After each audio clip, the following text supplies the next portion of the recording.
All right, this next guy coming to the stage, another funny dude, laughable to regular. Everybody, please get your hands together for the very funny Calvin Henderson.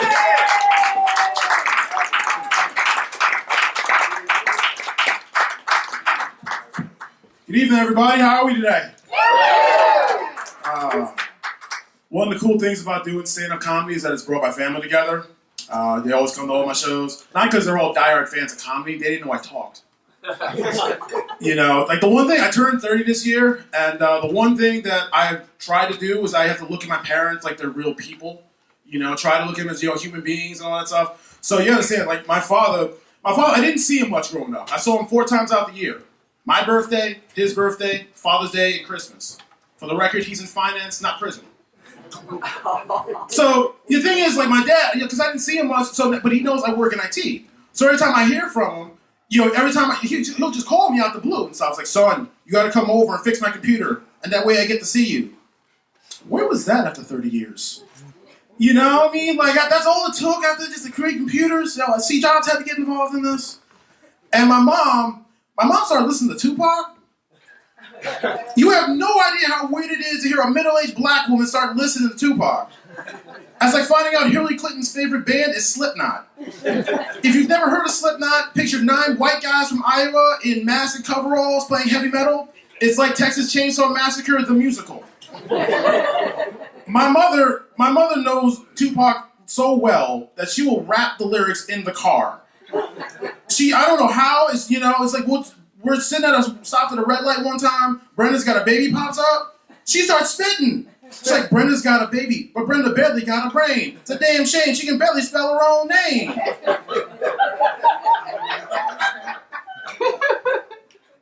Mom, what are you doing? I'm rapping along to the song. Why that song? Because Brenda didn't mention it, and my name's Brenda. I don't listen to Snoop Dogg just because his real name is Calvin Brutus. You know, see the thing is though about hip hop, like we didn't grow up listening to hip hop at all.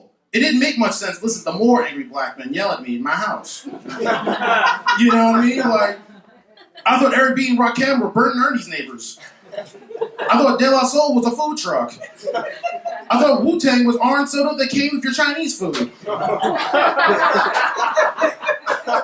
thought Questlove was a dating site for dwarves. You know, before, like, Hot 97 came up in someone else's car, my mom used to put up Huey Lewis in the news. It is still hip to be square, I just don't date anymore. Women keep calling me African-American psycho.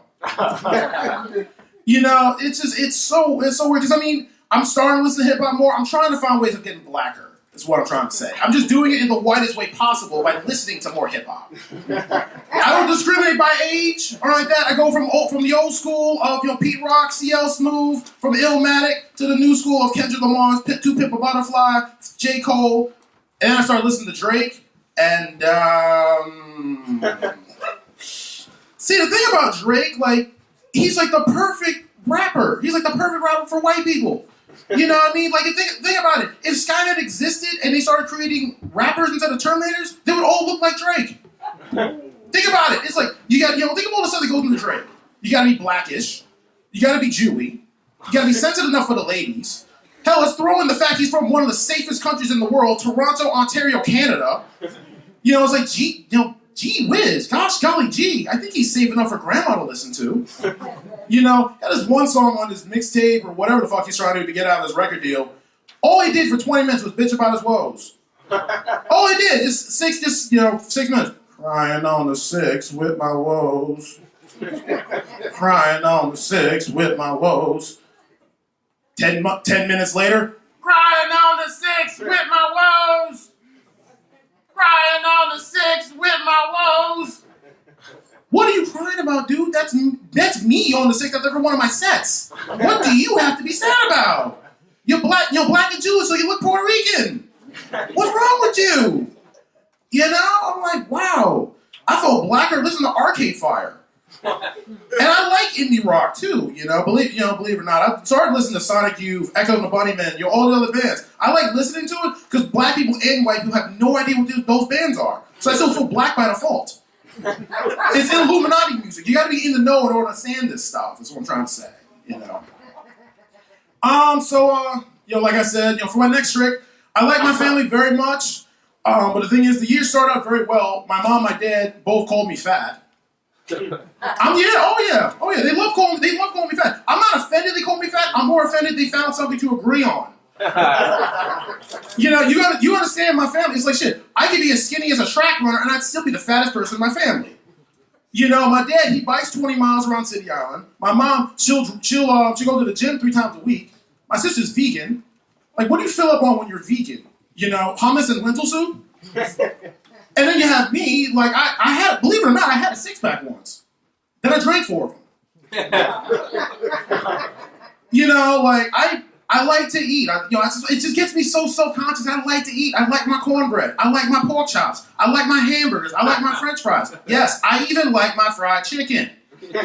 I just don't like to look down and know I like to eat these things. It kind of makes you want to, call up Tom Brady, ask him what it's like to hide evidence. Oh, come on now, this is New York. We're not Patriot fans here. And, it's like, I think I'm gluten sensitive. But the thing is, though, is that black people have no idea what gluten sensitivity is. Nobody talks about gluten sensitivity in here. It's either you're diabetic or dead.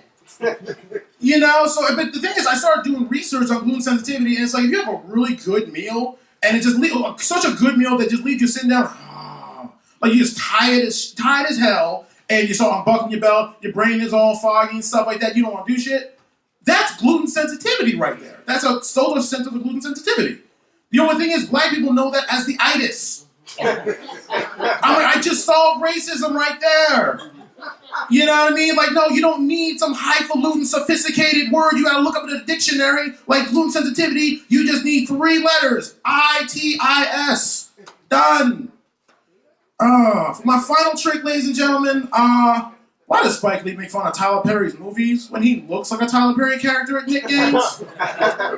What happened to the days when you were pissed off at the world, you locked yourself in your room and broke out the Limp Bizkit? And white girlfriend of mine told me that she's getting married. Well, when she told me, she thought she was going to be funny. She said, Cal, I'm sorry. I'm not going to be serving watermelon at my wedding. I'm like, that's all right. You'll still have plenty of crackers. Thank you, guys. Take care.